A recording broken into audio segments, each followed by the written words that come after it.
Happy Christmas to all. Hope you're enjoying these videos on home loan purchase planning. In first video, we discussed about the 10 common questions one need to ask before making a decision about the home loan. Second video, we discussed about the down payment plan, how much money is required for a down payment, and how do you accumulate the money for a down payment. And in the last video, we discussed about the tax benefits of a home loan. And in today's video, we will discuss about the eligibility of the home loan and also choosing your right home loan. So, how many of you know that home loan is a negotiable loan?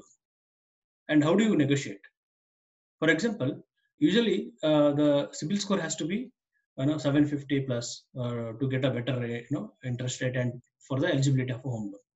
In case if your CIBIL score is good, like 850 and above, then you can negotiate for a better interest rate from the home loan provider. Also, banks will check something called as DTI. DTI is nothing but debt to income ratio. How much debt you are servicing out of your income. Okay, usually it has to be 30 to 50% kind of a thing. Okay, and the better, the higher the DTI ratio, the better it is. How do you improve both CIBIL score and DTI ratio? If you are servicing some of the loans like personal loan, credit card loan, or education loan or gold loan, whatever, you try to close those some of the loans so that your DTI ratio will increase and also your CIBIL score improves. It's always better to check online what is your current CIBIL rating and before applying for the home loan. I'll tell you on instance where one of my client has applied for a home loan, and to his surprise and to our surprise, his loan got rejected because he was working in a reputed MNC company and he was in a good designation and his income was also very good. And later we verified why that CIBIL score was got low and why his home loan got rejected. And he has signed as a witness to one of his friend who has taken a loan.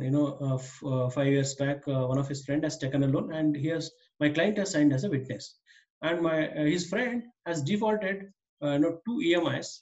I mean, not intentionally, he missed 2 EMIs, and because of which his CIBIL rating has affected.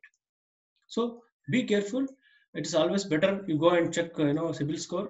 If there is any correction to be done, you can do the corrections in the CIBIL score and then you can apply for a home loan so that your home loan application will not get rejected. Correct. So this is about the home loan eligibility. Now we'll discuss about the choosing your right home loan. As you know, there are many home loan providers, and some banks they provide home loan with a better interest rate, and some banks they provide with a higher interest rate, and some banks they charge processing fee and some other additional fees and all those things, and few banks they don't charge any processing fee because they want to attract more customers. It's better you check with multiple banks what is their interest rate, what is the duration, how much they are charging, how is their services, whether you're getting any online access to manage your loan, to download important documents, some tax submission documents, and to add additional money to pay down payment or to pay like principal or something. You should have online facility so that you can manage it online. Also check with some of your friends who have taken loan with multiple banks so that you'll understand which is better. And also check about flexibility. If you are not happy with the current home loan provider, how easily you can port it to some other bank without much charges or without much hesitation. Something called as max scheme. Okay, max scheme facility is not provided by most of the banks, and it is provided by very few players. Okay, I'll just explain how this max scheme is works and how it is different from a normal home loan. The normal home loan which we take is called as a regular term loan. So let us say, for example, someone has taken a 50 lakhs of home loan and is paying a EMI, and his EMI comes roughly around 40,000 rupees at 7.2% interest rate. And in that, as you all know, initially the interest part will be more and principal part will be very less. Okay, for the 40,000 rupees of EMI, let's say 36,000 rupees going towards interest rate and 4 to 5,000 rupees going towards the principal. How it is different if you take a max gain loan. In max gain loan, they provide something called as overdraft facility or overdraft account. If you have some extra money, 4 lakhs, 5 lakhs, or 10 lakhs amount, which you usually keep it aside and you want to use this money for a emergency purpose, instead of keeping it in a bank account or an FD, put this money into the overdraft loan so that you are charged only on the remaining amount. Out of 50 lakhs of total home loan, whatever the amount you are parking, they'll deduct that amount and remaining amount your interest will be charged. And keep that EMI same like 40,000 rupees EMI if you keep it same. Here in this case, your interest will be only 25,000 or 26,000 it will go, and remaining 15,000 rupees goes towards your principal. And if you do it for initial like 4 or 5 years something like that, and you'll save a lot of money to substantial of amount saved in the form of interest, and you can close your loan much earlier. This is about max gain loan. And fourth important point is legal documentation, or taking a legal opinion from the advocate. It is quite common that booking apartment, booking a flat with some of your friends or some of your relative.